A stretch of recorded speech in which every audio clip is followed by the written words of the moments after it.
KF-21의 숨겨진 반전에 인도네시아는 완전히 퇴출되었다. 최근 한국산 4.5세대 KF-21의 놀라운 반전 소식이 화제가 되고 있습니다. 지난달 28일 KF-21이 남해 상공에서 1000번째 출격 비행시험을 성공적으로 수행한 영상이 국방부 채널을 통해 올라왔는데요. 2022년 7월 CJ-1호기의 초도 비행 이후 약 2년 4개월 만에 달성한 것으로 일수로는 869일, 대략 하루에 1.15의 비행을 수행한 셈입니다. 특히 기본적인 기동만이 아닌 공중급유, 공대공 무장발사, 에어쇼 참가 등 고난도 시험을 포함해 다양한 비행시험을 완벽하게 수행하며 기술적 완성도를 드러내었고, 단 한 번의 오작동 및 기계적 결함이 없었다는 것도 매우 긍정적이었죠. 항공기 개발은 복잡한 기술이 결합된 영역으로 완벽한 설계와 조립 과정에서도 예상치 못한 변수 하나의 안전사고가 발생할 수 있는데요. 그러나 KF-21은 2년 4개월간 1000번의 쏘티 동안 단 한 건의 사고도 없었으며, 이는 모든 과정에서 세계적 수준의 안전성 및 기술력을 확보했다는 것이 입증된 것입니다. KF-21의 전체 체계 개발 중 예정된 쏘티는 총 2000회, 앞으로 남은 절반의 과정을 2026년 안에 끝낼 것이며, 이를 위해 시제기 조종사도 15명 안팎으로 크게 늘릴 예정입니다. 공개된 영상에서 KF-21 세대와 FA-50 세대가 나란히 편대 비행을 하는 모습은 가히 장관이었는데요. 국산 초음속 전투기들의 비행 모습 보고 국뽕 차오르면 개추.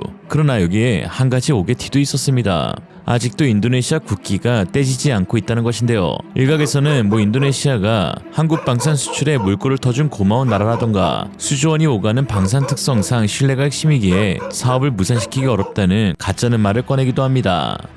그 신뢰를 먼저 저버린 곳이 인도네시아이며, 심지어 떨어진 신뢰를 다시 구축하려는 시도조차 하지 않고 있는 인도네시아입니다. KF-21의 주요 데이터를 USB로 반출 시도한 인도네시아 엔지니어들에 대한 국내 수사가 장기화되면서 현재 인도네시아는 똥줄을 타고 있는데요. 수사가 심화될수록 위 사건이 단순히 엔지니어들의 일탈이 아닌 고위급이 연루된 대형 스캔들일 가능성이 대두됨에 따라 인도네시아 군계와 정계는 긴장의 끈을 놓지 못하고 있습니다. 공식적으로 정치권 및 고위직의 개입이 입증된다면 국제사회에서 기술 유출국으로서 낙인은 피할 수 없을 것이며, 이는 앞으로 인도네시아와 제3국의 방산협력에 지대한 차질이 생기는 것이기 때문입니다. 그래서일까요? 프라보 수비안토 대통령 당선인은 수사 장기화에 불만을 표출하며 대놓고 한국을 패싱하고 있습니다. 아니, 누가 누구를 패싱하는 거야? 취임 전 중국, 일본, 미국, 인도, 프랑스, 브라질 등 주요 국가를 순방하면서도 경제 외교적으로 중요한 한국만 방문하지 않았는데요. 관계자들은 이를 두고 수사 장기화 불만을 우회적으로 표출한 것이라고 설명했습니다. 특히나 친중 성향의 프라보아가 당선됨에 따라 만에 하나 극적으로 KF-21 분담금 미납이 타협되더라도 추후 우리 기술이 중국으로 유출될 가능성에 대한 우려도 제기되고 있는데요. 프라보아는 당선 직후 헐레벌떡 중국으로 달려가 시진핑을 접견하였고 무려 100억 달러 규모의 계약을 체결하였습니다. 또한 외신들은 프라보아가 당선됨에 따라 중국의 젠10C 전투기가 인도네시아 구매 목록에 올랐다는 보도까지 내었죠. 특히나 이번 11월에 열린 G20 정상회의에서는 유럽의 중국, 프랑스 대통령과 가장 긴 회의 시간을 가졌는데, 프랑스 마크롱 대통령은 인도네시아가 구매한 다수의 라팔 전투기 제작이 순조롭게 진행 중이라면서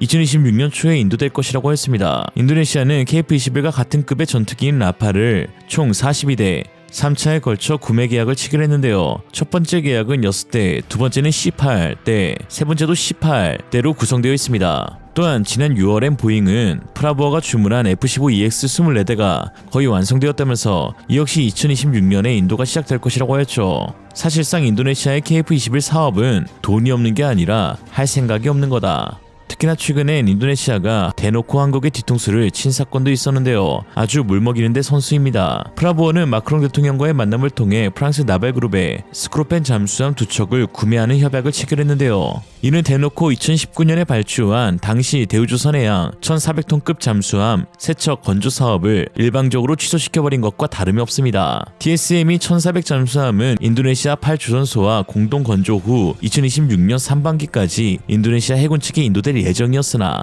현재 6년째 답보 상태입니다. 인도네시아는 지속적으로 신용장에 서명을 하지 않아 건조 작업에 돌입하지 못하고 있었는데 결국 프랑스 스크로펜 잠수함 2척에 대한 계약 체결이 최근에 이루어진 것이죠. 문제는 대우조선해양 현 하나오션이 2019년 잠수함 건조를 위한 설비 800억 원어치를 선발주했다는 것입니다. 그리고 그 800억이란 거액을 기업이 고스란히 떠안게 된 것이죠. 아주 욕을 안 할래야 안 할 수가 없는 상황인데 이런 상황에서 수출 물꼬를 터준 고마운 국가 라는 헛소리라는 사람이 있다면 그 사람 국적이 어딘지를 다시 한번 살펴볼 수밖에 없습니다. 오히려 인도네시아를 공동개발국에서 퇴출시키게 된다면 불확실성 리스크가 해소되어 KF21의 주가는 수직으로 상승할 것으로 보이는데요.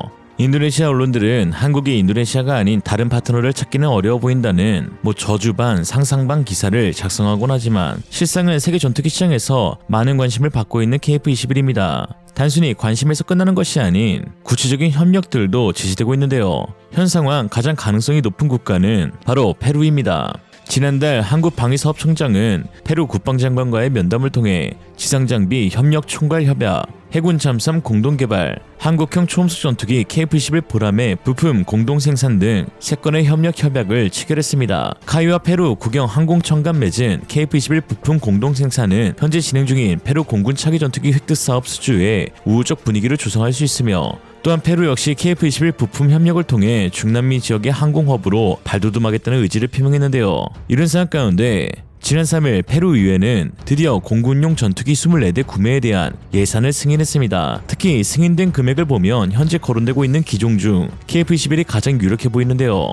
페루는 순수 대당 도입 단가를 총 20억 달러로 설정했는데 이를 대당 단가로 환산하면 8,300만 달러, 즉 1,083억 원 정도입니다. 그러나 후보로 거론되고 있는 라팔, F-16 블록 70, 그리펜 EF는 최소 도입 비용이 싸게 잡아도 1,500억이 훌쩍 넘어가는 상황인데요. 강구영 카이 사장은 해외 언론과 인터뷰를 통해 KF-21의 대당 가격이 8천만 달러, 약 1,000억 원 수준이며 비행시간당 유지비도 14,000달러에 그쳐 매우 경쟁력 있는 전투기가 될 것이라고 언급한 바 있듯 페루 의회가 통과시킨 예산안은 정확히 KF-21 24대 도입을 위한 금액이라고 해도 과언이 아니었습니다. 이에 페루 현지 반응도 상당히 좋은데요. 대다수의 네티즌들은 KF-21을 도입하기를 희망하고 있습니다. 다소 라팔 F4는 페루 공군을 위한 24대의 새로운 전투기 구입 목록에서 제외되었을 수 있습니다. 엠마누엘 마크롱은 페루의 잠재적인 콜롬비아 대통령 구스타보 페트로에게 동일한 전투기를 제안했습니다. 아무래도 모든 것이 한국의 KF-21 보라매를 선택하는 방향으로 흘러가는 것 같습니다.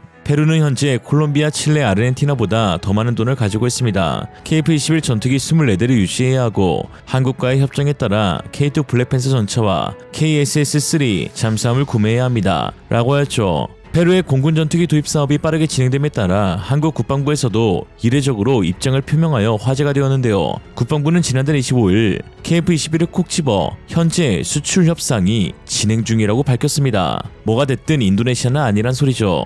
이런 상황 가운데 앞으로 KF-21이 잠재적 F-22의 후속 전투기가 된다는 충격적인 분석도 나와 화제인데요.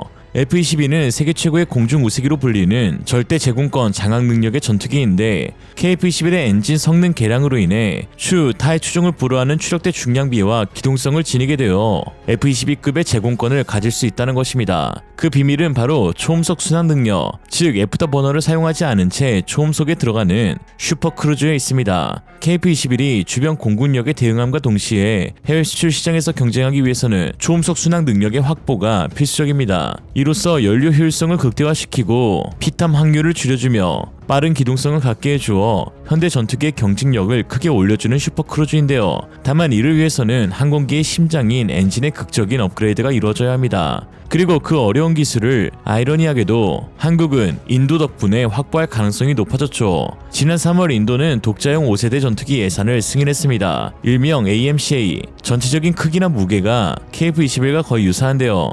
그래서 1차 모델에서는 KF-21의 엔진과 동급인 F-44INS를 사용하고 이어 마크2부터는 슈퍼크루즈가 가능한 엔진을 확보할 예정입니다. 이를 위해 인도와 프랑스는 2023년에 신형 엔진 공동개발에 대한 합의를 마친 상태이나 유럽의 짱깨안이 프랑스의 통수로 현재 사업이 무산될 위기에 놓였습니다. 프랑스가 FCAS에 전념하기로 하면서 인도의 계획에 차질이 생긴 것이죠. 이에 인도는 미국 지휘사에 SOS를 보내고 있는데 개발 중인 F-414의 개량형 F-414-2 엔진이 그 해답이 될 것으로 보입니다. 물론 인도가 처음에는 막대한 개발비를 지불해야겠지만요. 이 버전은 공기 흡입 유량을 85kg/s로 늘리고 TIT를 높여 F-414 엔진과 비교해 출력을 18% 향상시킨 것인데요. 최대 추력이 26,000파운드에 달하고 기존 F-414 엔진의 터빈 구조물만 교체하는 방식으로 업그레이드가 간편하게 가능합니다. 인도가 개발비를 부담하면서 이 엔진이 시상에 나오게 되면 KF-21 보라매에도 장착이 가능하고, 이는 현재 극강의 추중비